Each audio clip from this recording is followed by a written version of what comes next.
Senator Rand Paul now. Senator Paul, always great to have you with us. All right, you've heard Speaker Boehner, you've heard Nancy Pelosi, you've heard Harry Reid. Harry Reid just said very clearly, listen, they're not negotiating. Here, John Boehner say no one's negotiating. So they appear to agree on one thing, that no one's negotiating. But Harry Reid then said the Democrats are locked in tight on Obamacare. They're not going to put it on the table. So what do you say? You know, I think one of the interesting things is I hear from the American people all the time, why don't you guys compromise? But I would think you would have to negotiate, which to me means discussing your differences and trying to get in the middle between the two. So we've been offering some compromises, and I think that's what the American people want. We started out with a position that we don't want any Obamacare. That is what we truly believe. We think it's bad for the country. The president wants all of it, 100%. I would think a compromise would be both sides come off of their position some. And I can't understand why a compromise or negotiation would be bad. What about what Harry Reid said when he said, look, that you all are asking for a short-term continuing resolution, which, of course, is what the Republicans have asked for.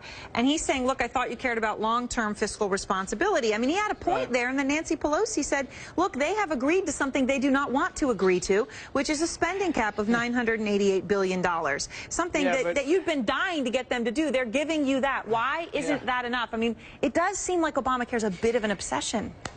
Well, here's the problem, Aaron. This is why government's so messed up. People are like, why is government going to shut down?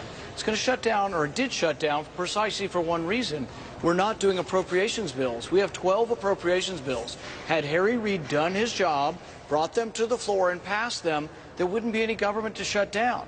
That's historically the way it worked. When we had differences between the House and the Senate, we went to conference committee. See, they're defying what the normal history of compromise is up here. Their intransigence really is keeping the government shut down. We're offering today to fund more of the government.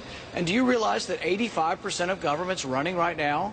Only 15% of government spending is shut down, and we're trying to actually encourage the passage of more of the spending, and they're vetoing any more spending bills to try to open up government. We're trying to open up government as they're saying we won't negotiate.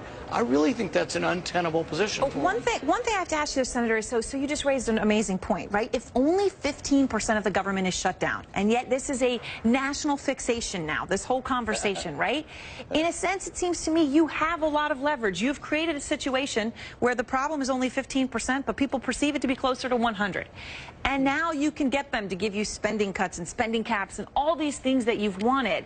Why wouldn't you take those? Why put your entire heart, soul, reputation, and next seat in office on Obamacare? Well, you have to realize that the numbers that Nancy Pelosi was talking about are all above the sequester. There are no numbers even equal to the sequester. They're above the sequester. So we're not getting any great spending reduction out of this. I probably can't vote for a continuing resolution that's above the sequester because it's one of the better things we've done in the last couple of years to control spending. But this is a big debate, and it's a debate not about us obsessed with one thing. It's a big debate over Congress has the power of the purse. Congress is supposed to have oversight, and when a program's not going to work or it spends too much money here or there, that's what Congress is for. You have a separation of powers. And when we have divided government, it means we have to get together and negotiate. The fact that they won't negotiate, I think, really is untenable, and I think they're going to have to eventually talk to us. Peter King was on this show last night, and he blamed all of this on one person, a person that you've been very closely affiliated with. That person, of course, is Ted Cruz. And I wanted to play for you, Senator, what Peter King said about Senator Cruz. The Republicans have to be more responsible. We have this wing of 30 or 40 or 50 people who are driving us over a cliff that has to end. We have to stop listening to Ted Cruz. What do you say to that? I mean, there are a lot of Republicans who say that what this core group, a minority group in your party, is doing is destroying your party. Peter King is one of them, but he is certainly not alone. Yeah.